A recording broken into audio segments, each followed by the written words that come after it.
আসসালামু আলাইকুম। সুপ্রিয় দর্শক, আপনারা জানেন বাংলাদেশ জামাত ইসলামীর উদ্যোগে ২৪ এবং ২৫ অর্থাৎ আজকে এবং কালকে সারা দেশে বিভিন্ন জায়গায় সালাতুল ইস্তেসকার নামাজ আদায় করা হচ্ছে বৃষ্টির জন্য। দেশে তীব্র গরম, মনে হয় ইতিহাসে সবথেকে বেশি গরম পড়েছে এবছর। আল্লাহ তাআলার রহমতে বৃষ্টির জন্য, বৃষ্টির আশায় জামাত ইসলামী এই ইবাদত আয়োজন করেছে। তো এই বৃষ্টির নামাজে ঢাকা মহানগরী উত্তরের ভিতরে রাজধানীর আফতাবনগরে জামাত ইসলামের এবং সাধারণ মুসল্লি যারা এসেছে এই নামাজ আদায় করতে, সে সকল মুসল্লিদের উপরে পুলিশ হামলা করেছে, ১২ জনকে গ্রেপ্তার করেছে, মাইক ভাঙচুর করেছে এবং জায়নামাজ পর্যন্ত সেখানে নিয়ে গিয়েছে। পরবর্তীতে তাদেরকে একটি মামলা দিয়ে, হয়তো নাশকতা বা অন্য কোনো মামলা দিয়ে তাদেরকে কারাগারে পাঠানো হয়েছে। এই দুর্যোগ থেকে বাঁচার জন্য, আল্লাহ তাআলার রহমতের বৃষ্টি নামানোর জন্য এই একটি সুন্নাত পালন করছে তারা। এটি ঢাকা বিশ্ববিদ্যালয়ে করতে গিয়েছিল, কিন্তু ঢাকা বিশ্ববিদ্যালয়ের প্রশাসন অনুমতি দেয়নি। এই বৃষ্টির জন্য, বৃষ্টি হচ্ছে না, এই বৃষ্টির জন্য আপনারা দেখবেন এক গ্রুপ তারা ব্যাঙ বিবাহ দিচ্ছে, একদম কুফরি করছে সরাসরি। তাদের এই বিবাহতে পুলিশের হামলা নেই, সেখানে কোনো হস্তক্ষেপ নেই, অথচ আল্লাহ তাআলার কাছে দোয়া করছে, সুন্নাত একটি বিষয় আমল করছে, সেখানে পুলিশের হামলা। দেখেন, আমরা বাংলাদেশের মুসলমান, আমরা রাজনীতি ফাজনীতি এগুলো আপাতত আমরা বাদ দিলাম। এই নামাজে হামলা করা, পুলিশ তাদেরকে গ্রেপ্তার করা, এটা কোন ধরনের রাজনীতি? এখানে কি সমস্যা? আমি আসলে আমার ছোট্ট গ্রামে আমি আসলে বুঝতে পারি না কি করে কিভাবে এই বিষয়গুলোর প্রতিবাদ জানাবো। এটা আসলে আমি মানে বুঝি না কি বলবো।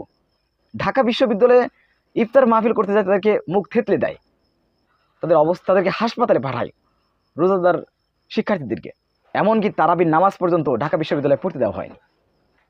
কি বলবো, কি দিয়ে এইগুলোর ভাষায় আমি আমি মানে কি বলবো, প্রতিবাদ জানাবো কি বলে? দেশ দিন দিন কোন দিকে যাচ্ছে? এখন নামাজের পরেও হস্তক্ষেপ করা হচ্ছে, নামাজ পড়তে দেওয়া হচ্ছে না।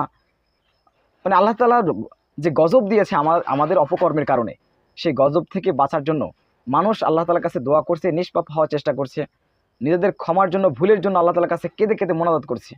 সেখানে গিয়ে হামলা করার কি মানে হয়? এখানে কি জামাত কোনো রাজনীতি করতে গিয়েছে?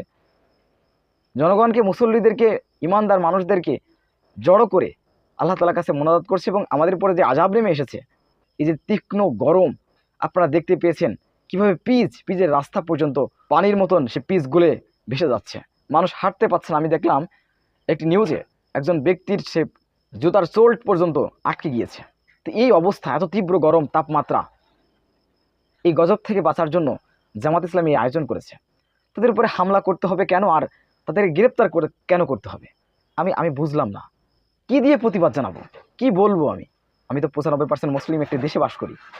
তা আমি কি বলবো? আমার দেশে যদি এই অবস্থা হয়, আমি জনগণকে একটু বলতে চাই, আমি কি বলে ভাষায় প্রকাশ করব, কি বলে প্রতিবাদ জানাবো? এটা কেন হবে? এটা কি হওয়ার কথা? ঢাকা বিশ্ববিদ্যালয় সহ প্রত্যেকটি ক্যাম্পাসে অন্য ধর্মাবলম্বীরা তারা পূজা করছে, অন্য পালন করছে। মুসলমানরা তো কখনো বা জামাত শিবিরা কখনো কারোর উপরে হামলা করেছে নাকি? যার যার ধর্ম শেষে পালন করুক। একটু ধর্মীয় বিষয়, এখানে বাধা দিতে হবে কেন? কেন হস্তক্ষেপ করতে হবে? আমাদের বিবেক আজ দিন দিন কোথায় গিয়ে দাঁড়াচ্ছে? আমাদের কি মরা লাগবে না? আমি কার কাছে নালিশ করব? আমাদের দেশের প্রধানমন্ত্রী তো মুসলমান, সে মুসলিমের মেয়ে। আমাদের দেশের মন্ত্রীরা, তারা সবাই, আমি যেগুলো জানি, সবাই মুসলমান। যারা বড় বড় দায়িত্বশীল, সবাই মুসলমান। আল্লাহর রাস্তায় এগুলো বন্ধ করুন। অনেক হয়েছে, আল্লাহর গজব থেকে কেউ বাঁচবেন না। যদি এরকমভাবে আল্লাহ তাআলার ইবাদত করার সময়, আল্লাহ তাআলা বন্দেগী করার সময় তাদের উপরে হামলা করা হয়, এটার জন্য কি গজব আযাব আসবে না? প্রধানমন্ত্রী একজন মুসলিম, অবশ্যই তিনি বিষয়টি বুঝবেন। আমি প্রশাসনের প্রতি অনুরোধ জানাবো, এবং প্রশাসনের ঊর্ধ্বতম কর্তৃপক্ষের প্রতি অনুরোধ জানাবো, বিষয়টির তদন্ত করে এবং মুসল্লিদের যাদেরকে গ্রেপ্তার করা হয়েছে অতি দ্রুত তাদেরকে মুক্তির ব্যবস্থা করে দেওয়া হোক। সব প্রদর্শক বিষয়গুলো আপনারা কীভাবে দেখছেন, অবশ্যই আপনাদের মূল্যবান মন্তব্য কমেন্ট বক্সে জানাবেন। সবসময় সত্য নির্ভেজাল তথ্য পেতে স্বাধীন বাংলা ইউটিউব চ্যানেল সাবস্ক্রাইব করে আমাদের সাথে থাকুন। আসসালামু আলাইকুম ওয়া রাহমাতুল্লাহি ওয়া বারাকাতুহু।